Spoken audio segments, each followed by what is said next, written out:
উনি এখনও যেহেতু আলহামদুলিল্লাহ সারভাইভ করছেন, আমরা আশা রাখি, আমরা দোয়া করি উনি সুস্থ হয়ে উঠবেন ইনশাআল্লাহ।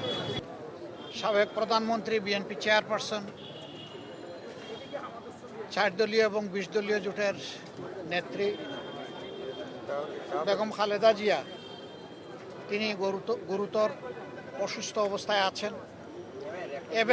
এর আগেও তিনি এসেছেন বহুবার, কিন্তু এবারকার মতো এত সংকটজনক পরিস্থিতি এর আগে তৈরি হয়নি।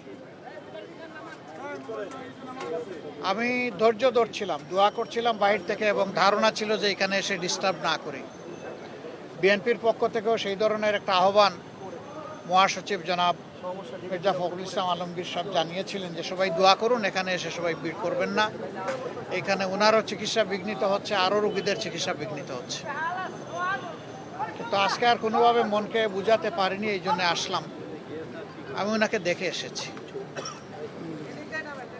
এখন ওনার ডায়ালাইসিস চলছে এবং তিনি আসলে ডিপ সিডেশনেই আছেন। সারা দুনিয়ার মানুষের সাথে আমরাও দোয়া করি আল্লাহ তাআলা ওনাকে সুস্থতার নিয়ামত দান করুন। আমিন।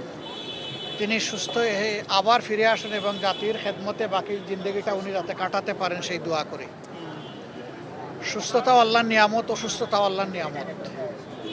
এই ক্ষেত্রে তার আপনজন যারা আছেন, বিশেষ করে তার পরিবারের সম্মানিত সদস্যবৃন্দ, তাদের জন্য এই পরিস্থিতিতে ধৈর্য ধারণ করা বড় কঠিন। আমরা আল্লাহ তাআলার দরবারে দোয়া করি তারা যেন ধৈর্যের সাথে এই পরিস্থিতি মোকাবেলা করতে পারেন এবং আল্লাহর উপর তারাও যেন পূর্ণ ভরসা করতে পারেন। আল্লাহ তাআলার হাতে সব কিছুই আছে। আল্লাহ তাআলা জীবিতকে ধরে নিয়ে যেতে পারেন, আবার মরার মধ্যেও জান দিতে পারেন। উনি এখনও যেহেতু আলহামদুলিল্লাহ সারভাইভ করছেন, আমরা আশা রাখি, আমরা দোয়া করি উনি সুস্থ হয়ে উঠবেন ইনশাআল্লাহ। আপনারা সবাই দোয়া করবেন। আর এখানে হসপিটালের যে ডিসিপ্লিন, এটার ক্ষেত্রে আমাদের কারোই ব্রেক করা উচিত না। আমি মাত্র 1.5 মিনিট সময় সেখানে দাঁড়িয়েছি।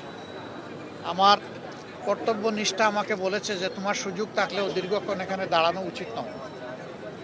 আমি দু চোখে একটু দেখে আসতে পেরেছি, এটা আমার সান্ত্বনা। আবারও আল্লাহ তাআলার কাছে দোয়া করি আল্লাহ তার বান্দিকে ক্ষমা করুন, তার উপর রহম করুন এবং তাকে সুস্থতার নিয়ামত দান করুন। আমিন। আসসালামু আলাইকুম ওয়া রাহমাতুল্লাহ।